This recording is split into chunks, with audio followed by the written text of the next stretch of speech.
வணக்கம். நான் தான் உங்க சௌமியா. இன்னைக்கு டே பார்த்தீங்கன்னா, 15ஓட ரொட்டீன் தான் உங்க கூட நான் ஷேர் பண்ணிக்க போறேன். ஸோ இதுவும் ரேண்டமா எடுத்த விளாக் தான். ஒரு 2, 3 நாள் எடுத்தத சேர்த்து உங்க கூட நான் ஷேர் பண்ணிக்க போறேன்.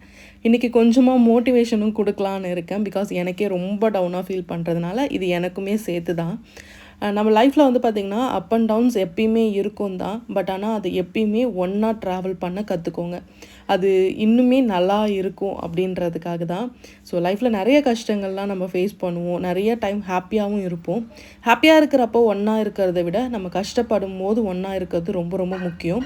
அதே மாதிரி சொல்லுவாங்கள்ல, நம்ம கஷ்டப்படும் போது யாரெல்லாம் நம்ம கூட இருக்காங்களோ அவங்கள எப்பயுமே கைவிட்டுறவும் கூடாது, மறந்துடவும் கூடாது. அது சின்ன ஹெல்ப்பாக இருந்தாலுமே சரி, எப்பயுமே அதை ஞாபகம் வச்சுக்கோங்க. ஏன்னா அதை நம்ம சில டைமில் இந்த ட்ராவலில் மறந்துடுறோம். அதனால் அந்த பர்சனை கண்டிப்பாக ஞாபகம் வச்சுக்கோங்க. அந்த மாதிரி உங்கள் லைஃப்பில் ஹெல்ப்ஃபுல்லாக இருக்கிற ஒரு ஆள் டக்குன்னு ஞாபகம் வந்துச்சுன்னா அவங்களுக்கு கால் பண்ணி எப்படி இருக்கீங்க, என்ன ஏதுன்னு பேசுங்க. ஏன்னா அவங்களெலாம் நம்ம மறந்துட்டோன்னா நம்ம வாழறதே வேஸ்ட்டு. அதை மட்டும் ஞாபகம் வச்சுக்கோங்க. ஆக்சுவலாக நாங்கள் வந்து பஸ்ஸில் தான் ட்ராவல் பண்ணியிருந்தோம். கொஞ்சம் நடந்து போயிட்டு அப்புறம் பஸ்ஸில் தான். ரொம்ப நாளுக்கு அப்புறம் இந்த ட்ராவல். காலேஜ் படிக்கும்போது ஒரே ஒரு தடவை வந்திருக்காங்க தன்யாப்பா. அவங்களுக்கு வந்து பஸ்ஸு ட்ராவல் ஒத்துக்காது. அதனால் மோஸ்ட் ஆஃப் நாங்கள் வண்டியிலே தான் போயிட்டே இருப்போம். இன்றைக்கி வேறு ஒரு இடத்துக்கு போகிறதுக்காக கொஞ்சம் பஸ்ஸில் ட்ராவல் பண்ணுற மாதிரி இருந்துச்சு. ஸோ நடந்து போகவும் கற்றுக்கணும், பஸ்ஸில் போகவும் கற்றுக்கணும். அதே மாதிரி அடுத்த ஸ்டெப்பாக நம்ம அதுக்கு மேலேயும் போவோம். அது வரைக்கும் நம்ம வெயிட் பண்ணணும், அவ்வளோதான். ஸோ அடுத்ததான் நம்ம கார்லேயும் போகலாம். ஆனால் லைஃப் எப்பயுமே ஒரே மாதிரி இருக்காது. அதனால் எல்லா எல்லா எல்லா பக்கமும் நம்ம பார்த்து இருந்தோம் அப்படின்னா சூப்பராக இருக்கலாம். அதே மாதிரி பொறுமையாக இருங்க. உங்களுக்குன்னு ஒரு நேரம் வரும். வர வரைக்கும் நம்ம வெயிட் பண்ணி தான் ஆகணும். பிகாஸ் வந்து நம்ம நினைக்கலாம், ஸோ எல்லோரும் வேகமாக போகிறாங்க, நம்மளால் முடியல அப்படின்ட்டு. அப்படிலாம் கிடையவே கிடையாது. நம்ம எவ்வளோ தூரம் ரொம்ப பொறுமையாக இருக்கோமோ, உண்டிக்கோல் பார்த்துருக்கீங்கல்ல, ஸோ அதை பொறுமையாக இழுத்து விடுவாங்க. ஸோ இழுக்கிறது என்னவோ பொறுமையாக தான் இருக்கும், ஆனால் போகிறது அவ்வளோ வேகமாக மேலே போகலாம். ஸோ அதனால் லைஃப் எப்பயுமே இப்படியே இருந்துராதுன்றதை மட்டும் ஞாபகம் வச்சுக்கிட்டு உங்களோட ட்ராவலை ஸ்டார்ட் பண்ணுங்கள்.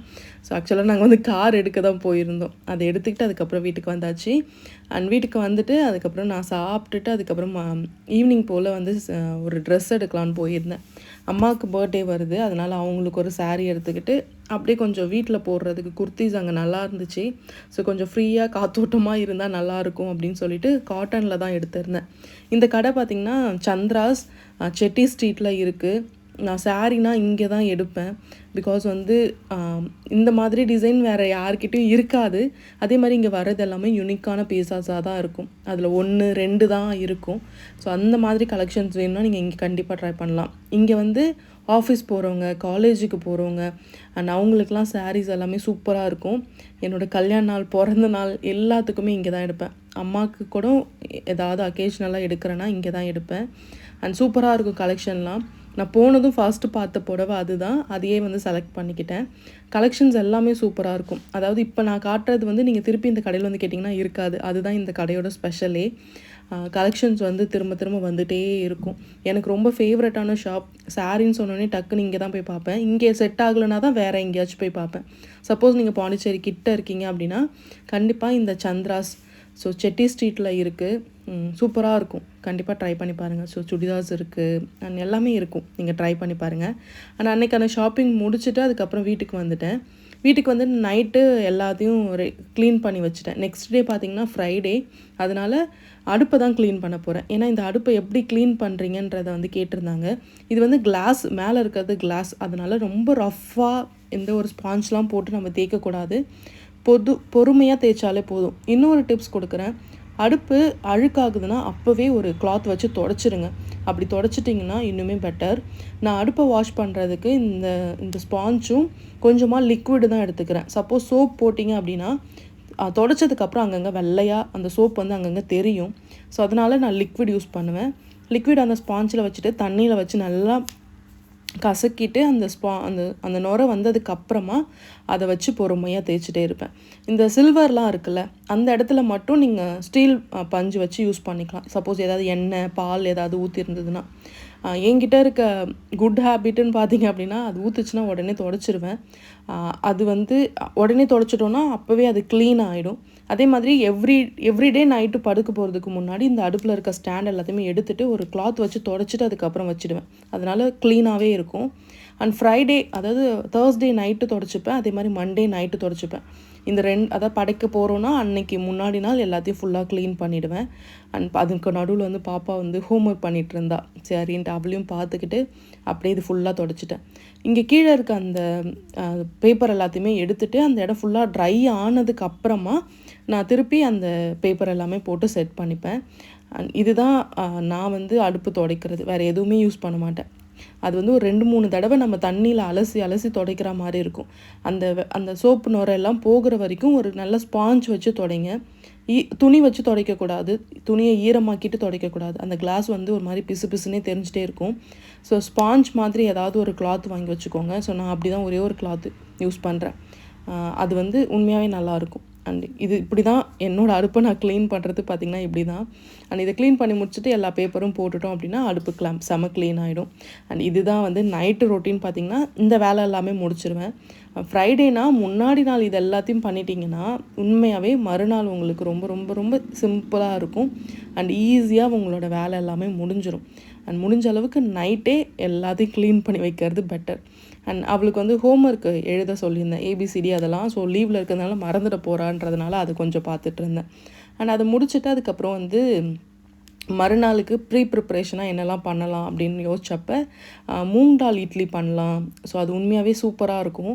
அண்ட் நல்லா ப்ரோட்டீன் ரிச்சான இட்லி அப்படின்னு பார்த்தீங்கன்னா இந்த இட்லி தான். ஸோ நீங்கள் வந்து ட்ரை பண்ணிட்டீங்கன்னா கண்டிப்பாக ட்ரை பண்ணி பாருங்கள். நான் ஒரு கப் அளவுக்கு மூங் தால் எடுத்திருக்கேன். ஸோ எல்லோ கலரில் சின்னதாக இருக்கும்ல அது எடுத்திருக்கேன். அண்ட் அதில் ஒரு 1/4 கப் அளவுக்கு வெள்ளை உளுந்து ஆட் பண்ணிக்கிறேன். இது ரெண்டையும் நல்லா வாஷ் பண்ணிவிட்டு ஊற வச்சுட்டோம் அப்படின்னா காலையில் எடுத்து அரைச்சிக்கலாம். அப்படி இல்லைன்னா நீங்கள் காலையில் ஊற வச்சுட்டு மதியத்து போல் அரைச்சி வச்சுட்டிங்கன்னா நைட்டே அது நல்லா புளிச்சு வந்துடும். உங்களுக்கு இட்லியும் நல்லாயிருக்கும். நல்லா வாஷ் பண்ணிவிட்டு இதை ஒரு பக்கம் எடுத்து வச்சுட்டேன். ஸோ பிரேக்ஃபாஸ்ட்டுக்கு என்ன பிளான் பண்ணலான்னும் போது ஓவர் நைட் ஓட்ஸ் சாப்பிட்லாம் அப்படின்னு தோணுச்சு. அதுக்காக ஃபர்ஸ்ட்டு அதை பண்ண போகிறேன். இந்த மாதிரி ஒரு ஏர்டைட் கண்டெய்னர் எடுத்துக்கோங்க. அதில் நான் வந்து ஒரு 1/2 கப் அளவுக்கு ஓட்ஸ் எடுத்திருந்தேன். இதை விட கம்மியாகவே எடுத்துருக்கலாம். பட் ஆனால் சரி ஓகே அப்படின்னு சொல்லிட்டு நான் எடுத்துட்டேன். இதுதான் காலைல பிரேக்ஃபாஸ்ட்டாகவே எடுத்துக்க போகிறேன். இதில் சும்மா சீட்ஸ் அண்ட் நட்ஸ் மட்டும் போட்டு ஆட் பண்ணிக்கலாம் அப்படின்றதுனால நான் வந்து 1/2 கப்பில் 1 கப் எடுத்திருக்கேன். அதே கப் அளவுக்கு மில்க்கும் எடுத்துக்கிறேன். மில்க் வந்து நீங்கள் நார்மலாக பசும்பாலே ஆட் பண்ணிக்கலாம், ஒன்றும் பிரச்சனை கிடையாது. சப்போஸ் உங்ககிட்ட டோன்டு மில்க் இல்லை ஆல்மண்ட் மில்க் அந்த மாதிரி ஏதாவது இருந்ததுன்னா அதையுமே நீங்கள் ஆட் பண்ணிக்கலாம், நல்லாவே இருக்கும். நான் இது வரைக்கும் டோன்டு மில்க் தான் யூஸ் பண்ணியிருக்கேன். எனக்கு பசும்பால் வந்து அந்த ஃப்ளேவர் பிடிக்காதுன்றதுனால. இல்லைனா நீங்கள் கேர்டு யோகர்ட்டு தண்ணி கூட நீங்கள் ஊற்றி ஊற வச்சுட்டு காலையில் ஃப்ரூட்ஸ் அண்ட் நட்ஸு அது கூட நீங்கள் கேர்டு ஆட் பண்ணிக்கலாம். எனக்கு தெரிஞ்ச மெத்தடு நான் மில்க் மட்டும் போட்டு நைட்டே சோக் பண்ணி வச்சுடுவேன். அண்ட் இது கூட ஒரு ஸ்பூன், அதாவது ஒரு சின்ன ஸ்பூன் அளவுக்கு சியா சீட்ஸ் அண்ட் சப்ஜா சீட்ஸ், இந்த 2 சீட்ஸுமே நல்லா தண்ணியில் ஊற வச்சு எடுத்துக்கணும். இல்லைனா ஏதாவது ஒன்றில் ஊற வச்சு தான் எடுத்துக்கணும். ராவாக சாப்பிடக்கூடாது, அதை வறுத்துலாம் சாப்பிடக்கூடாது, அது சோக் பண்ணி தான் எடுத்துக்கணும். அதை மட்டும் ஞாபகம் வச்சுக்கோங்க. அண்ட் ஸ்வீட்னஸ்க்காக நான் டேட்ஸ் எடுத்திருக்கேன். நீங்கள் வந்து ஹனி இருந்ததுன்னா ஹனி காலையில் ஆட் பண்ணிக்கோங்க. ஃப்ரூட்ஸ் ஆட் பண்ணிங்கன்னா கூட அந்த ஸ்வீட்னஸ் உங்களுக்கு கிடச்சிடும். சரி, நான் வந்து ஃப்ரூட்ஸ் எதுவும் ஆட் பண்ண போகிறது இல்லை அப்படின்றதுனால 4 டேட்ஸ் மட்டும் நல்லா சின்ன சின்ன பீஸாக கட் பண்ணி அதிலே போட்டு வச்சுட்டேன். டேட்ஸ் இப்போயே போட்டிங்க அப்படின்னா அது நல்லா சோக் ஆகிடும். காலையில் எடுத்து மிக்ஸ் பண்ணும்போது நல்லா டேஸ்ட் கொடுக்கும். அதனால் நீங்கள் கண்டிப்பாக டேட்ஸ் ஆட் பண்ணி பாருங்கள். நான் ஒரு 4 டேட்ஸ் எடுத்திருக்கேன். இது காலையில் நம்ம வந்து எடுத்து இல்லை ஃப்ரூட்ஸு நட்ஸு சேர்த்து எடுத்துக்கலாம். ஸோ காலேஜ்லாம் போகிறீங்க அப்படின்னா டக்குன்னு ப்ரிப்பேர் பண்ணுறதுக்கு இது ஈஸியாக இருக்கும். அண்ட் அதை விட முக்கியமாக நீங்கள் காலையில் ப்ரோட்டீன் ரிச்சாக எடுத்துக்கிட்டிங்கன்னா இன்னுமே பெட்டர். எக் ஆம்லேட் அந்த மாதிரி எதாவது எடுத்துக்கோங்க. என்னோடய கரண்ட் வெயிட் பார்த்திங்கன்னா 75 kg இருக்கேன். ஸோ அது ஏறவும் முடியல இறக்கவும் முடியல, கொஞ்சம் கஷ்டமாக தான் இருக்குது. இருந்தாலும் பரவாயில்ல. அண்ட் வெயிட் வந்து ஜஸ்ட்டு நம்பர் தான். உங்கள் ஹெல்த் எப்படி இருக்குன்றதை பார்த்துக்கோங்க. நான் நிறையா வாட்டி சொல்லியிருக்கேன், 2 கிலோ தம்பிள்ஸும் 2 கிலோ தான், 2 கிலோ தலைக்காணி தான். பட் எப்படி இருக்கிறோன்றது தான் முக்கியம். ஸோ வெயிட்டை விட நீங்கள் எந்த அளவுக்கு ஹெல்த்தியாக இருக்கீங்கன்றதை மட்டும் ஞாபகம் வச்சுக்கோங்க. வெயிட்டை ஃபோக்கஸ் பண்ணிங்கன்னா அது ஏறுது இறங்குதுன்னு ரொம்ப ஸ்ட்ரெஸ் ஆகிடுவீங்க. உங்கள் ஹெல்த்தை ஃபோக்கஸ் பண்ணுங்கள். உங்களோட ஸ்கின்லாம் செம்மையாக சேஞ்ச் ஆக ஆரம்பிக்கும். ஸோ ஸ்கின் கேர் வீடியோஸ்லாம் கேட்டிருந்தாங்க. ஸோ கண்டிப்பாக ஷேர் பண்ணுறேன். அண்ட் அதுக்கப்புறம் அவங்க ஹோம்ஒர்க்லாம் முடிச்சுட்டு எல்லாத்தையும் உள்ளே அரேஞ்ச் பண்ணிகிட்டு இருந்தாங்க. சரி, நான் வந்து ஃப்ரிட்ஜில் அப்படியே வந்து அதை ஸ்டோர் பண்ணி வச்சுட்டேன். அண்ட் எங்கள் வீட்டில் மோஸ்ட் ஆஃப் நாங்கள் பார்க்குற சேனல் பார்த்திங்கன்னா யூடியூப் தான் ஓடிட்டுருக்கோம். ஏன்னா நெட் கனெக்ஷனில் தான் டிவி வந்து ஓடிட்டுருக்கு. And most of cook with Comali தான் பார்ப்போம். அதுக்கப்புறம் இப்போலாம் வந்து விஜய் சித்து விலாக்ஸ். ஸோ ரெண்டுமே. ஸோ நீங்கள் பாசிட்டிவாக உங்கள் டேவை கொண்டு போகணுன்னு நினைக்கிறீங்கன்னா இதை கண்டிப்பாக பாருங்கள். அண்ட் நைட்டு போல் மழை வர ஸ்டார்ட் ஆச்சு. ஸோ மழை போட்டிருந்தாங்க. அப்படியே மைல்டாக தூறிட்டே இருந்தது. அண்ட் திடீர்னு மழை பெய்யுது, திடீர்னு வெய்ய காயுது. அதனால் கிளைமேட் வந்து இன்னுமே கரெக்டாக வரல. இப்போ வேறு அடுத்ததாக ஒரு புயல் உருவாயிருக்குன்னு சொல்லியிருக்காங்க. ஸோ எதுவாக இருந்தாலும் நம்ம டே ஓடிட்டே தான் இருக்கும். அண்ட் நைட்டு போல் ஒரு 9:30க்கா பெட்டுக்கு போயிடுவேன். ஸோ அப்போ தான் காலையில் கொஞ்சம் சீக்கிரமாக எழுந்திருக்க முடியும். அண்ட் காலையில் சீக்கிரமாக எழுந்துற பழக்கம் வந்துருச்சு அப்படின்னா ஆட்டோமேட்டிக்காக உங்களுக்கு நைட்டு சீக்கிரமாக தூக்கம் வந்துடும். அதனால் காலையில் எழுந்துறத ப்ராக்டிஸ் பண்ண ஸ்டார்ட் பண்ணுங்கள். நைட் ஆட்டோமேட்டிக்காக தூங்கிடலாம். ஸோ கண்டிப்பாக இந்த ப்ராக்டிஸை கொண்டு வாங்க. எப்பயுமே அப்படியே உங்கள் ரொட்டீனை சேஞ்ச் பண்ணக்கூடாது. ஒரு விஷயமாக சேஞ்ச் பண்ணிகிட்டே வரணும். அப்போ தான் ஃபுல் டேவும் சேஞ்ச் பண்ணுறது உங்களுக்கு பெருசாக தெரியாது. அதனால் அதை மட்டும் ஞாபகம் வச்சுக்கோங்க. காலையில் எப்பயும் போல் சீக்கிரமாக எழுந்து கொஞ்சமாக தண்ணி போட்டுட்டு லெமன் கிராஸ் வாட்டர் போட்டிருக்கேன். இன்றைக்கி ஃப்ரைடேன்றதுனால அந்த வேலை எல்லாமே பார்த்துட்டு இருந்தேன். அண்ட் பூ போட்டு வைக்கிறது, கோலம் போடுறது. அண்ட் மழை விட்டு வந்ததுனால இன்றைக்கி கலர் கோலம் போடாமல் வெறும் ப்ளைனாக வெள்ளை மாவில் தான் கோலம் போட்டிருந்தேன். அதுக்கப்புறம் நம்மளோட சப்ஸ்கிரைபர், அதை விட குரூப்பில் இருக்க ஒரு மெம்பர் வந்து வீட்டுக்கு வரதா சொல்லியிருந்தாங்க. அவங்க ஆக்சுவலாக இங்கே கோவிலுக்கு வந்திருந்தாங்க. அப்படியே என்னை பார்க்க வரேன்னு சொல்லியிருந்ததுனால சாமிலாம் படைச்சி முடிச்சுட்டு அதுக்கப்புறம் அவங்களுக்காக வெயிட் பண்ணிகிட்டு இருந்தேன். அதுக்கப்புறம் அவங்களும் வந்தாங்க. ஸோ ரொம்ப நேரம் உட்காந்து பேசிகிட்டு இருந்தோம். எனக்கு செம்ம ஹாப்பியாக இருந்துச்சு உண்மையாகவே. ஏன்னா நான் வந்து லாஸ்ட் டைம் இந்த ஜூஸ் கிளாஸ்லாம் வாங்கும்போது தண்ணி அவங்க அப்பா வந்து கேட்டாங்க, இதெல்லாம் எதுக்கு வாங்குற, யார் வரப்போகிறா, நீ ஜூஸ்லாம் கொடுக்க போகிறா அப்படின்னு கேட்டிருந்தாங்க. சரி ஓகே அப்படின்னு சொல்லிட்டு நானும் யாராச்சும் வருவாங்க கண்டிப்பாக அப்படின்னு சொல்லிட்டு இருந்தேன். அதே மாதிரி என்னை பார்க்குறதுக்கு எனக்கு செம்ம ஹாப்பியாக இருந்துச்சு. அவங்க வந்து என்னோடய சப்ஸ்கிரைபர்னு சொல்கிறத விட எனக்கு சிஸ்டர்ஸ் மாதிரி அவங்க பேசுகிறது. அவங்க கூட அம்மாவும் வந்திருந்தாங்க. இது வரைக்கும் நமக்கு பார்த்ததில்ல, எதுவுமே கிடையாது. ஆனால் அவ்வளோ ஃப்ரீயாக கம்ஃபர்டபுளாக பேசினாங்க. அது செம்ம ஹாப்பியாக இருந்துச்சு. அண்ட் வீடெலாம் பார்த்துட்டு அதுக்கப்புறம் எல்லாமே கேட்டுட்டு இருந்தாங்க. ஸோ கொஞ்சம் நேரம் நல்லா எனக்கு செம்ம ஹாப்பியாக இருந்துச்சு. சப்போஸ் யாராச்சும் இங்கே இருக்கீங்கன்னா கண்டிப்பாக வாங்க. ஏன்னா எனக்கு உங்களை தெரியாது, உங்களுக்கு என்ன தெரியும்.